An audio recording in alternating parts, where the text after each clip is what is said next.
For someone beginning that's never surfed, I would suggest a foam board around 8 foot long, thick, and for someone that still wants to go into a fiberglass, same size, but try to use the soft fins, like instead of the fiberglass fins, because obviously your first year of surfing is very experimental. And what do you say about choosing the right spot for the beginners? Beach break, yeah, definitely not any reef, because obviously beginning you don't really know how to fall off the board, and you see a lot of injuries on reef breaks from intermediate surfers, so beginners should definitely stay away from the reef. Reef breaks have a predominant way that they will travel, just due to the swell direction hitting the reef and running across that. Whereas a beach break, there is multiple sandbars, and they can refract off these sectional bits of sand and create rips, and I think that's probably why surfers travel so far, because reef breaks, it's always consistent, whereas beach breaks are a lot of unknown. Definitely check the surf forecast. You've got Surfline or Magic Seaweed. If you're someone that's not close to the ocean, these are the only things you're going to be able to go by. But I find that with some of these things, are always a day late with their predictions on swell.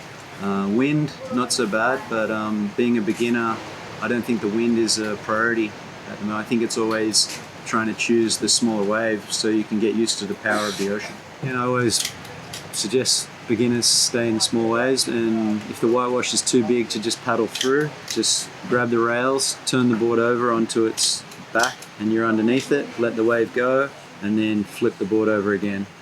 You're going to lose a few meters, but if you try and go up the face, you might lose 10 meters. And duck diving, always start in a pool. It's very easy in a pool to learn how to duck dive, because if you're trying to learn how to duck dive in the ocean, it's too much water movement. Use both hand either side on the rail. Use your knee, use your back knee, and just project the board underwater and act like you're scooping it, like scooping underwater, because once you hit that point, the board's going to want to be buoyant and lift up, and that just helps you get up, And then there's the point when you get into big waves, like over 6 foot, when you're underwater, because there's so much area of the board and the turbulence is coming this way. They say what I try to do is I duck dive and I turn my board sideways, and it spears you up better, because the wave's coming that way, you've got too much area, but if you turn it that way, it slices through the, so now. So a lot of guys just go like that, and then it comes up. There's all the little tricks. A lot of people do a lot of different tricks. How should I recognize the good wave? Well, as a beginner, you're always going to start in the whitewash, So you're always going to make sure you're on a shallow sandbar, so you can actually stand up in the water, turn the board around, jump on, paddle.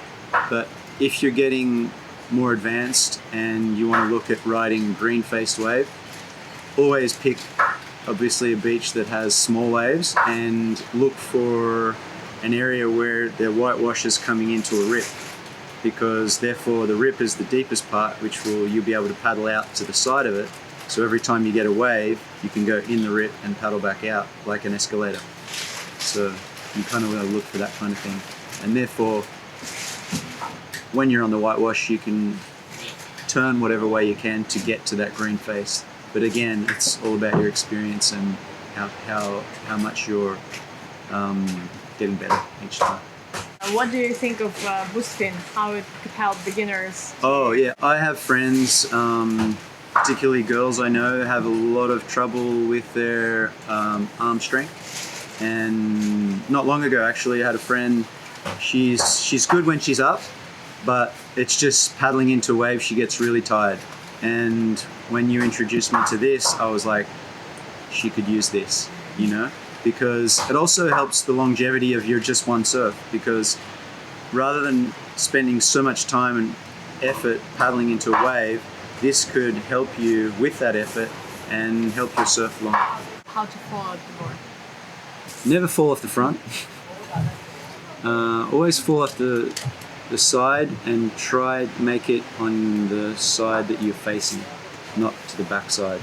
Because once you fall off your face, the board goes past you, and then try and feel the leg rope in tension, because that means the board is at least 6 foot away from you. If you don't feel the leg rope pulling you, then the board is close. And so if you're underwater, always protect your head. Don't worry about your body. Your body can heal. You can't do very well if you're knocked unconscious by your board. So just always one hand protecting your head and the other hand just away from you trying to swim.